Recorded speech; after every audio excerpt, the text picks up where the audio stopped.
صوفیہ کرام نا ایک ذکر بتاتے ہیں, میں نہیں سب کو مشورہ دے رہا کہ وہ کریں, قرآن و سنت سے کوئی ثبوت نہیں ہے, صرف علاج کے لیے. وہ یہ, ہم جب حضرت سے بیعت ہوئے نا تو حضرت ایک ذکر بتایا کرتے تھے, لا الہ الا اللہ. ایسے فرمایا لا الہ میں ایسے گردن کو یوں لے کے جانا ہے, آپ نہ شروع کر دیں. پتہ چلا سارے کل بیٹھے ہاں وہ ایک ڈرامہ ہو رہا ہے. میں بتا رہا ہوں کہ جذباتی محبت پیدا کرنے کے لیے نا صوفیہ کرام کے پاس کچھ ٹوٹکے بھی ہوتے ہیں. لا الہ میں گردن یوں لے کر گئے, اس میں تصور کیا کہ لا کا مطلب نہیں, الہ کا مطلب معبود, کوئی معبود نہیں ہے. تو یہ دل میں تصور کیا جاتا ہے کہ دل سے سب کچھ نکل رہا ہے, اور پھر الا اللہ کا نا گردن سے ایسے چوٹ ماری جاتی ہے دل کے اوپر. الا اللہ صرف کون ہے؟ اللہ. لا الہ الا اللہ. لا الہ میں گاڑی, بنگلہ, بحریہ ٹاؤن کے بنگلے اور پلاٹ سارے آپ نے دل سے کیا کرنے ہیں, جس چیز میں دل اٹکا ہوا ہے نا, دکان میری, مکان میرا, پراپرٹی میری, اور بچوں کے لیے بھی کچھ ضرورت سے زیادہ بعض لوگ جذباتی ہو جاتے ہیں. بھائی بچوں کی تربیت کی فکر کرو, فیوچر بنانے کی فکر کرو, بن جائیں ٹھیک ہے, نہیں بنے تو بھی ٹھیک ہے, ٹھیلا لگا لیں گے, ٹماٹر بیچ لیں گے, کوئی اتنی بڑی ٹینشن لینے کی ضرورت. میرے بچے کے نمبر کم آ گئے, میرا بچہ میڈیکل کالج میں ایڈمیشن لے سکتا, مجھ سے آ کے کہتے ہیں ہائے ہائے اب کیا ہوگا, میں کہتا ہوں کچھ بھی نہیں ہوگا, ٹماٹر بیچے گا, آلو بیچے گا. کیا مطلب ہم کیا ٹماٹر بکوائیں گے اپنے بچے کو؟ تو بھائی یہ جو ٹماٹر بیچنے والے یہ انسان نہیں ہے, اور بھائی مر جائیں گے تو سب ٹماٹر والے بھی کی وہی خبر ہوگی جو ایک بریگیڈیئر کرنل کی ہوگی. بچے کو اچھا بنانے کی کوشش کرو, ٹینشن بول لو نا, اچھے سے اچھا بنانے کی کوشش کرو اپنے بچوں کو, ٹینشن مت لو. بن گیا ٹھیک ہے, نہیں بنا جنت میں چلا جائے, بس اس کی ٹینشن ہونی, انسان کا بچہ بن جائے. تو جنت میں جانے کے لیے اللہ نے اتنا آسان اصول رکھا کہ انسان کا بچہ بنا دو, چلا جائے گا. وہ انسان کا بچہ ٹماٹر والا بھی ہو سکتا ہے, رکشے والا بھی ہو سکتا ہے, وہ کوئی سیاستدان بھی ہو سکتا ہے. اور انسان کا بچہ نہیں بنا تو بھائی کچھ بھی بن جائے گا. قارون سے زیادہ دولت نہیں ہو سکتا, فرعون سے بڑا عہدہ اس کے پاس نہیں ہو سکتا. سمجھ میں آ رہی ہے کہ نہیں آ رہی ہے؟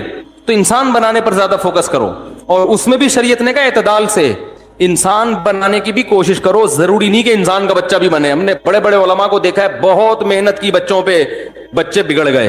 نوح علیہ السلام سے زیادہ تبلیغ کس کی مؤثر ہوگی؟ 1000 سال تبلیغ کی, مگر اپنے بچے پہ اثر نہیں ہوا. سامنے طوفان ہے اور کہہ رہے ہیں کہ آ جا, کہتے نہیں, اور وہی ان کے سامنے ڈوب کے ہلاک ہوا ہے. تو اس سے ان سب واقعات سے پتہ چلتا ہے کہ تربیت کی کوشش کرنی ہے, ٹینشن لینے کا, یہ جملہ یاد رکھ لیں, ٹینشن لینے کا نہیں ہے. بڑا اچھا جو آدھی ٹینشن اسی سے ختم ہو جائے گی. بیوی جب کہہ رہی ہو نا یہ بچہ سدھر نہیں رہا, انسان کا کیا ہے, جیسے خواتین کر رہی ہوتی ہیں, میں تو سر پھاڑ دوں گی اپنا, اس کا بھی سر پھوڑ دوں گی, اپنا بھی پھوڑ دوں گی, ایسے کہہ رہی ہوتی ہے. بیگم وہ لوگ ٹینشن لینے کا نہیں, زیادہ چرسی بن جائے گا نا, اللہ نہ کرے کوئی بن جائے. ایک مثال ہے, وہ بھائی کیا ہو جائے گا, ہم کوشش کر رہے ہیں کہ انسان کا بچہ بنے. بچے کو آرام سے سمجھاؤ, بٹھاؤ, پیار محبت دو, اچھا ماحول تبلیغ میں بھیجو اس کو, ٹھیک ہے نا, اچھا ماحول دینے کی کوشش کرو. آگے ٹھیک ہے نہیں آیا, اے اللہ ہمارے بس میں جو تھا ہم نے کر لیا ہے, اب خود بھی تو اس کی ہے نا. اللہ نے جنت جہنم بھی تو رکھی ہے, کیونکہ خود اگر ماں باپ کو اتنا کنٹرول ہوتا تو پھر جنت میں کیوں جاتا بچہ؟ وہ تو ماں باپ کہتے اللہ ہم نے اس کو زبردستی جنتی بنایا تھا. تو بچے کی اپنی بھی تو سوچ ہوتی ہے نا کہ وہ خود بھی تو, اس کے پاس 2 راستے ہوتے ہیں, ایک اس کے والدین اچھا راستہ بتا رہے ہیں اور ایک دوست احباب برا, تو اس کی بھی تو آزمائش ہے. کوئی آزمائش میں پورا اترتا ہے, ماں باپ کے کہنے پہ جنت میں چلا جاتا ہے, کوئی ماں باپ کی نہیں سنتا اور کہاں چلا جاتا ہے؟ جہنم میں. قرآن نے بیان کیا والذی قال لوالدیہ اف لکما اتعداننی ان اخرج وقد خلت القرون من قبلی.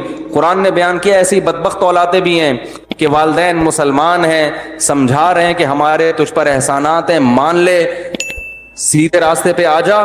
تو قرآن کہہ رہا ہے بچہ والدین کو تانا دے رہا ہے تمہارے اوپر تف ہے. والدین کو کیا کہہ رہا ہے؟ والدین کو برا بلا کہہ رہا ہے. اتعداننی ان اخرج, تم یہ کہتے ہو کہ میں مر کے ہڈیاں ہو کے ختم ہو کے دوبارہ زندہ ہو جاؤں گا. ایسا نہیں ہو سکتا. جو ایتھیس لوگ ہیں جن کے والدین مسلمان ہیں, وہ بچے اپنے والدین کو ایسے ہی تانے دیتے ہیں. تو وہ کہہ رہے کتنے لوگ مر گئے آج تک کوئی زندہ نہیں ہوا, ہم کہاں سے زندہ ہوں گے؟ تو ایسے بدتمیز اولادوں کا بھی قرآن میں اللہ نے ذکر کیا ہے. تو اس لیے بچے کی تربیت کی کوشش, نتیجہ کس پہ؟ اللہ پہ. بن جائے ٹھیک ہے, نہیں بنے ایسی کی تیسی. ٹینشن لینے کا بولو بھائی نہیں. آج دنیا کی محبت ہے, اس لیے چاہتے میرا بچہ لازمی ڈاکٹر بنے, انجینئر بنے, پڑھوا رہے ہیں گن پوائنٹ پہ اس کو, بن جائے بہت اچھا ہے, نہیں بنے تو بھائی دنیا مسافر خانہ ہے, ختم ہو جائے گی. تو کیا کہہ رہا تھا میں, یہ جو بات آئی کہاں سے, یہ بات کہاں سے آئی؟ بچوں کے مضمون لے کے چل رہا تھا میں. ہاں میں یہ کہہ رہا تھا کہ جب لا الہ الا اللہ حضرت ہمارے بتاتے تھے نا ذکر کا، لا الہ الا اللہ، لا الہ میں گردن ادھر لے کر گئے، دل سے اللہ کے علاوہ سب کچھ بولو بھائی نکل گئے. تو حضرت فرماتے تھے جس کی محبت ہے نا، جس کی وجہ سے انسان اللہ کو ناراض کر رہا ہے، ان تمام کو تصور کرو کہ دل سے نکال کے باہر کک آؤٹ. اس میں آپ کیا نکالیں گے؟ بحریہ ٹاؤن کا پلاٹ. لا الہ معبود سے یہاں آپ مراد لے لیں محبوب. سب سے زیادہ محبت کس سے کی جاتی ہے؟ معبود سے نا. تو ایک تو حقیقی معبود ہے وہ تو اللہ ہی ہے، لیکن آج بہت سارے مجازی معبود بھی ہیں. قرآن کہہ رہے لوگوں نے خواہشات کو بھی خدا بنایا ہوا ہے. افرأیت من اتخذ الہہ ہواہ، اللہ فرماتے ہیں بہت سے لوگ ایسے ہیں جن کا معبود ان کی خواہشات ہوتی ہیں، جن کا الہ کیا ہوتی ہیں؟ بولو نا، خواہشات. تو وہ خواہشات کسی سے حرام عشق ہے، وہ دولت میں دل اٹکا ہوا ہے، پلاٹوں میں اٹکا ہوا ہے. تو لا الہ میں تصور کیا کرنا ہے؟ سب نکال کے باہر، اپنی دکان بھی اپنا مکان بھی تھوڑی دیر کے لیے تو دل سے نکالو نا، سب نکال کے کیا ہے؟ باہر. باپ کو اشکال ہوگا جب سبھی باہر نکال دیا تو دکان تو گئی. بول لو نا یار، کون بیٹھے گا پھر صبح دکان پہ؟ ارے جب دل سے سبھی کو نکال دیا، پلاٹ بھی نکال دیے. بحریہ ٹاؤن میں اتنی مشکل سے قسطیں ابھی پوری نہیں ہوئی تھی. پتہ نہیں آج کل بحریہ ٹاؤن کے حالات کیا چل رہے ہیں. ہو سکتا ہے آپ کہیں کہ بحریہ ٹاؤن تو ویسے ہی لینے گیا ہوا ہے، وہی لینے جو تو مجھے نہیں پتا کیا حالات چل رہے ہیں. لیکن آپ کو یہ خیال ہوگا کہ جب سبھی کو کھینچ کے باہر نکال دیا تو پھر دکان پہ بیٹھنے کا دل تو چاہے گا ہی نہیں. بیوی کو محبت دینے کا بھی دل نہیں چاہے گا، کیونکہ لا الہ میں جب سبھی آ گئے سوائے اللہ کے تو بیگم بھی مارکیٹ سے کیا ہو گئی؟ شارٹ. بچے بھی شارٹ، سب کچھ نکال کے باہر پھینک دیا. اور الا اللہ کو زور سے نا ایسے تصور جیسے دل پہ چوٹ لگ رہی ہے الا اللہ. آپ لوگ یہ کرنا نا شروع کر دیں کہ نئے بدعت کا آغاز ہو جائے گا. یہ ٹریننگ دی جاتی ہے، یہ کوئی سنت عمل نہیں ہے، صرف اللہ کا دھیان بٹھانے کے لیے اہل اللہ یہ ذکر کرواتے ہیں. اس کو شغل کہا جاتا ہے تصوف کی اصطلاح میں، اذکار اور اشغال. یہ پریکٹس سے کیا ہوتا ہے کہ اللہ کی جذباتی محبت پیدا ہوتی ہے. اس سے بطور علاج ہے یہ. تو علاج کے طور پر تو کچھ بھی کیا جا سکتا ہے نا، اس کے لیے ثبوت ضروری نہیں ہے. لیکن جب لوگ خود سے کرنا شروع کرتے ہیں تو ایک بدعت بن جاتی ہے پھر وہ. تو کسی شیخ سے اصلاحی تعلق ہو تو انفرادی طور پر اگر وہ ذکر کرائیں تو ٹھیک ہے، خود سے نہ کریں. میں تو صرف یہ بتا رہا ہوں کہ اہل اللہ کے یہاں کیسی پریکٹس کرائی جاتی ہے اللہ کی طبعی اور جذباتی محبت پیدا کرانے کے لیے. تو لا الہ میں سب نکال کے بار، اور الا اللہ کی چوٹ. تو یہ بار بار 200 مرتبہ کم سے کم ایک ٹائم پہ کیا جاتا ہے. تو اس سے تصور بنتا ہے بھائی سب بار، صرف کون؟ الا اللہ، الا اللہ، الا اللہ. پھر 200 دفعہ تو لا الہ الا اللہ، پھر 400 دفعہ صرف الا اللہ، الا اللہ، الا اللہ، الا اللہ، الا اللہ، الا اللہ، الا، صرف اللہ، صرف اللہ، صرف اللہ. تو ٹیسٹ گین ہونا، بولو بھائی، شروع. تو اللہ کے نام کا چسکا شروع ہو جاتا ہے. پھر دن بھر یہ دھیان ہوتا ہے بھائی صرف اللہ ہے، تو یہ دکان کیا ہے؟ اب میں ایک اشکال کا جواب دے رہا تھا، دکان تو چلے گئی. بولو بھائی، تیل لینے گئی ہے نا، یہ بولنے میں کیا جا رہا ہے؟ تو یہ تو پھر ہم دنیا میں کچھ کر ہی نہیں سکیں گے بھائی. جب صرف اللہ آئے گا نا، جب اللہ کی محبت آئے گی تو پھر سارے کام کس کے لیے ہوں گے؟ پھر دکان پہ بھی کس کے لیے بیٹھے گا؟ اللہ کی. اللہ نے دکان بند کرنے کا حکم تھوڑی دیا ہے. ایماندار تاجر قیامت کے دن پیغمبروں کے ساتھ ہوگا. حضرت ابو بکر تجارت کرتے تھے اللہ کو خوش کرنے کے لیے. مغیرہ ابن شعبہ تجارت کرتے تھے اللہ کو خوش کرنے کے لیے. حضرت عثمان غنی تجارت کرتے تھے اللہ کو خوش کرنے کے لیے. ہمارے ہاں جامعۃ الرشید میں ایک دفعہ کیلکولیشن کی گئی، صحابہ کرام میں جو مالدار صحابہ تھے نا ان کے پاس پیسہ کتنا تھا. حضرت ابو بکر کے بارے میں کیلکولیشن تھی 5 ارب روپے پاکستانی آج کل کے اعتبار سے. یہ ان کا سرمایہ تھا آج کی قیمت کے اعتبار سے. اور بعض صحابہ کے اربوں ڈالر کے حساب